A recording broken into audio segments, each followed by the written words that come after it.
Bab 703. Kultivator pedang berbaju biru. Kekuatan garis darah. Sesungguhnya kekuatan bumi maupun hukum ruang hampa tidak sekuat kekuatan garis darah. Setelah kekuatan garis darah dirangsang, peningkatan nilai Y sangat besar, apalagi setelah kekuatan garis darah dirangsang, dia menjadi semakin kuat semakin dia berjuang, terutama setelah menyerap energi di sekitarnya.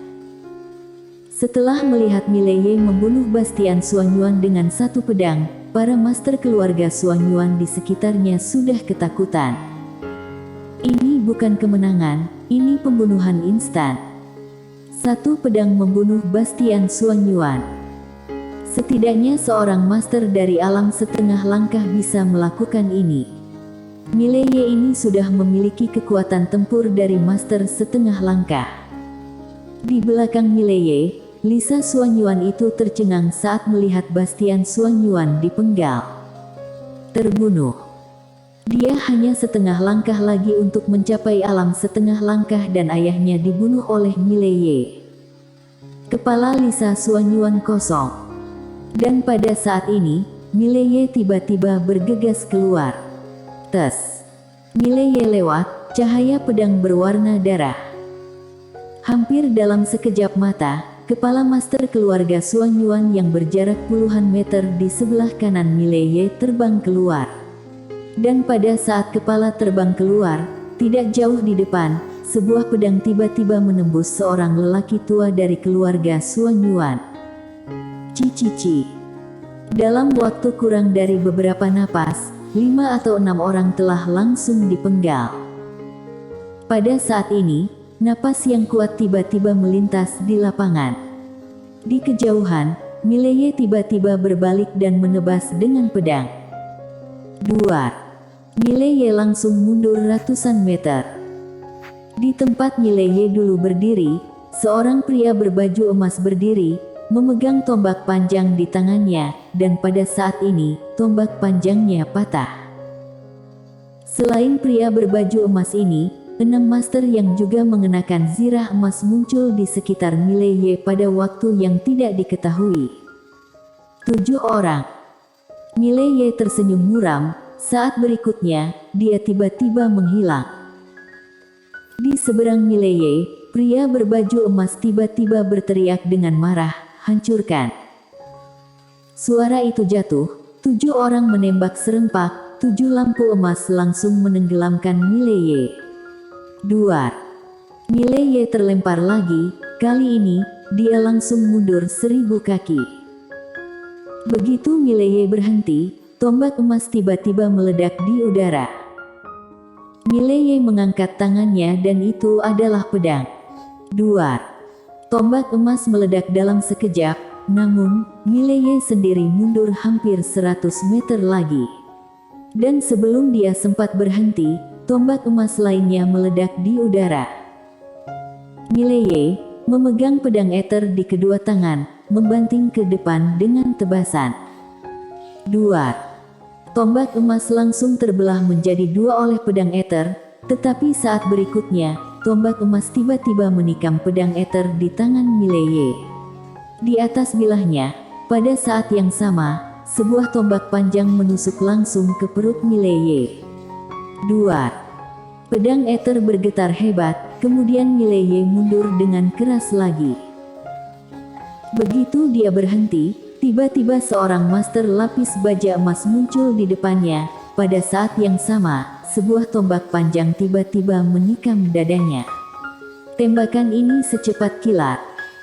Namun, nilai Y tidak mengelak dan membiarkan tombak panjang menikam dadanya. Tetapi hampir pada saat yang sama, pedang nilai Y memotong tombak panjang dan menusuk ke depan. Tes. Dalam sekejap, pedang ether menembus perut prajurit lapis baja emas. Pada saat ini, beberapa tombak panjang langsung menenggelamkan nilai Y. Duar. Di udara, nilai Y mundur lagi dan lagi. Di depannya, 6 master lapis baja emas menyerang seperti badai dahsyat. Keenam orang itu bekerja sama dengan sangat baik, tidak memberi nilai Y kesempatan untuk melawan sama sekali. Pada saat ini, Mileye langsung ditekan.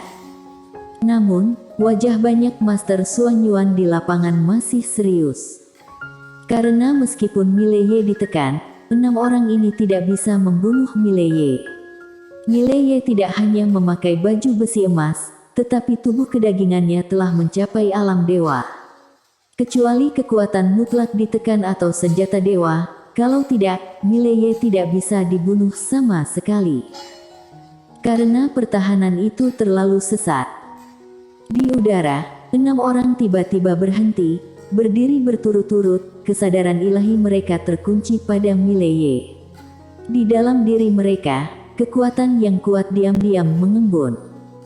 Di sisi yang berlawanan, noda darah perlahan mengalir dari sudut mulut Mileye. Meskipun ke-6 orang itu tidak mematahkan pertahanannya, tubuhnya masih menahan kekuatan kuat dari 6 orang itu. Saat itu, sebuah suara di seberangnya tiba-tiba terdengar, "Kumpulkan." Suara itu jatuh, 6 lampu emas tiba-tiba meledak dari tubuh 6 orang. Saat berikutnya, 6 lampu emas ini langsung berkumpul menjadi tombak panjang emas dengan panjang 100 meter. Duar. Dalam sekejap, ruang di sekitarnya bergetar hebat, langsung retak. Pria yang memimpin itu tiba-tiba maju selangkah, "Hancurkan." Suara itu jatuh, tombak panjang yang besar itu tiba-tiba berubah menjadi cahaya keemasan dan melesat menuju lokasi Mileye. Saat tombak lewat, ruang hampa langsung musnah, mengerikan. Di ujung tombak panjang, Mileye tiba-tiba mendarat di tanah, tangan kanannya memegang erat pedang eter di tangannya. Di sekelilingnya, kekuatan roh bumi yang tak ada habisnya berkumpul ke arahnya seperti air pasang datang. Setelah hening beberapa saat, Mileye tiba-tiba menghentakkan kaki kanannya. Syum! Suara pedang Tao terdengar dari lapangan. Mileye memegang pedang eter dan menebas ke atas. Duar. Tombak panjang besar meledak dalam sekejap, tetapi kekuatan dahsyat yang terkandung di dalamnya masih membuat Mileye mundur dengan keras. Darah menyembur dari mulutnya, namun, semua darah diserap oleh tubuhnya. Dan di seluruh tubuh Mileye, pancaran darah semakin merah. Aura kekerasan semakin kuat dan kuat. Saat Mileye berhenti, seluruh tubuhnya terbungkus dalam darah. Di dalam darah, wajah Mileye mengerikan, seperti pria berdarah. Melihat adegan ini, wajah para master klan Xuanyuan di lapangan menjadi sedikit jelek. Karena pada saat ini, napas Mileye jauh lebih kuat dari sebelumnya. Apakah ini semakin kuat dan kuat? Dalam cahaya darah, seluruh tubuh Mileye mulai bergetar. Pada saat ini, Ayu tiba-tiba muncul di depan Mileye. Dia melirik Mileye, alisnya sedikit berkerut, karena Mileye saat ini tidak bisa mengendalikan kekuatan garis darah dalam dirinya. Ayu melihat sekeliling, kecuali 6 master lapis baja emas di depannya, ada banyak napas tersembunyi dan kuat di sekitarnya. Klan Xuanyuan ini tidak sederhana. Ayu menoleh ke arah Mileye, "Pergi." Mileye tiba-tiba menatap Ayu, dan di matanya, darah merah. Wajah Ayu tenggelam, dia tahu dia tidak bisa pergi.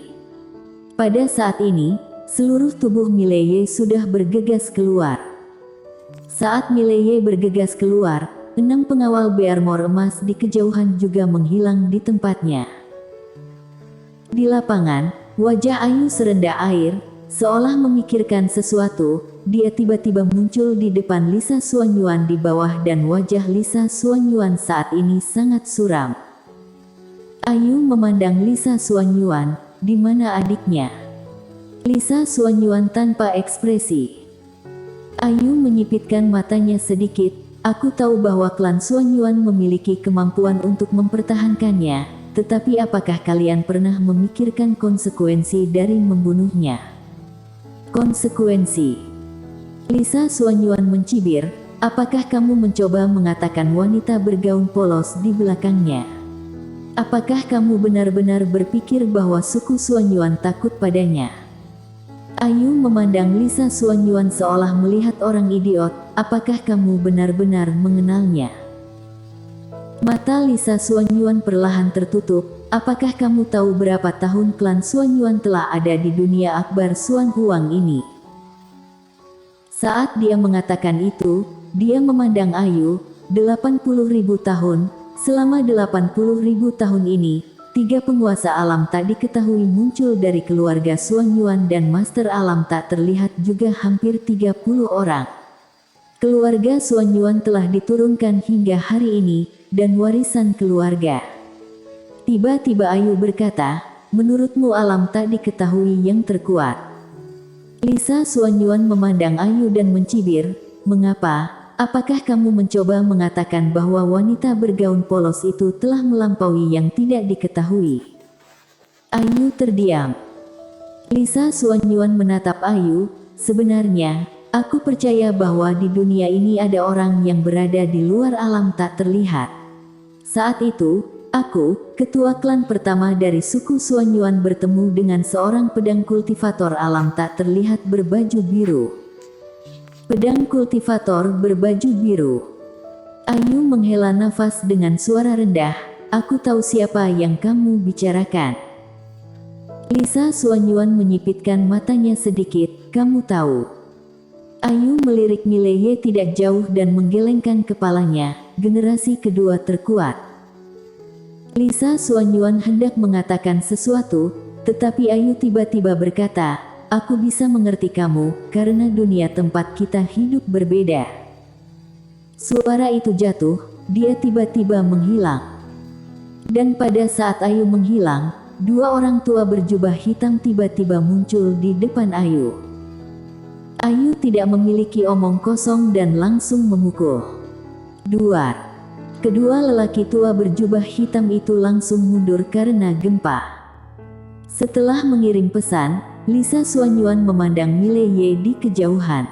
Ketika dia melihat Mileye, ekspresinya tiba-tiba berubah. Karena saat ini, Mileye sudah bisa menyamakan kedudukan dengan ke-6 orang tersebut. Mileye ini semakin kuat dan semakin kuat semakin dia bertarung. Apalagi Mileye punya pembantu. Lisa Xuanyuan memandang Ayu tidak jauh. Ayu telah sepenuhnya menekan kedua lelaki tua berjubah hitam itu. Siapa orang ini? Lisa Xuanyuan mengerutkan kening. Setelah beberapa saat, Lisa Xuanyuan tiba-tiba berkata, tembak. Suara itu jatuh, bayangan-bayangan tiba-tiba melesat ke arah Mileye di kejauhan. Master setengah langkah lainnya. Begitu para master muncul, Mileye di udara langsung terguncang dan terbang keluar. Dia terbang lebih dari 1000 kaki. Tidak hanya itu, ruang yang dia lewati bahkan retak inci demi inci, sangat menakutkan. Begitu Mileye berhenti, baju besi emas di tubuhnya retak dan jatuh ke tanah. Mileye mendongak, tidak jauh di depannya, berdiri seorang lelaki tua. Lelaki tua itu mengenakan jubah polos dengan rambut putih. Baru saja, lelaki tua itu yang menghancurkan baju besi emas padanya dengan satu pukulan. Pria tua berjubah polos itu menatap Mileye, tangan kanannya mengepal perlahan dan kekuatan tak terlihat diam-diam mengembun di telapak tangannya. Di sekelilingnya, ruang hampa mulai tampak tidak nyata. Gaya ini begitu kuat sehingga ruang di sekitarnya tidak dapat menahannya. Pada saat ini, Lisa Xuanyuan tiba-tiba berkata, Paman ketiga. Paman tiga. Begitu suara Lisa Xuanyuan jatuh, lelaki tua lain muncul di depan Mileye. Orang tua itu mengenakan jubah hitam lebar, dan di tangannya, dia memegang pedang panjang dengan sarungnya. Master setengah langkah lainnya. Jelas, ini tidak ingin memberi Mileye kesempatan. Mileye semakin kuat dan semakin kuat semakin dia bertarung, dan jika dia terus bertarung seperti ini, siapa yang tahu seberapa kuat dia? Oleh karena itu, keluarga Xuanyuan memutuskan untuk membunuh dengan satu pukulan. 2 master setengah langkah ditambah 6 puncak keranah. Barisan ini benar-benar cukup untuk membunuh Mileye.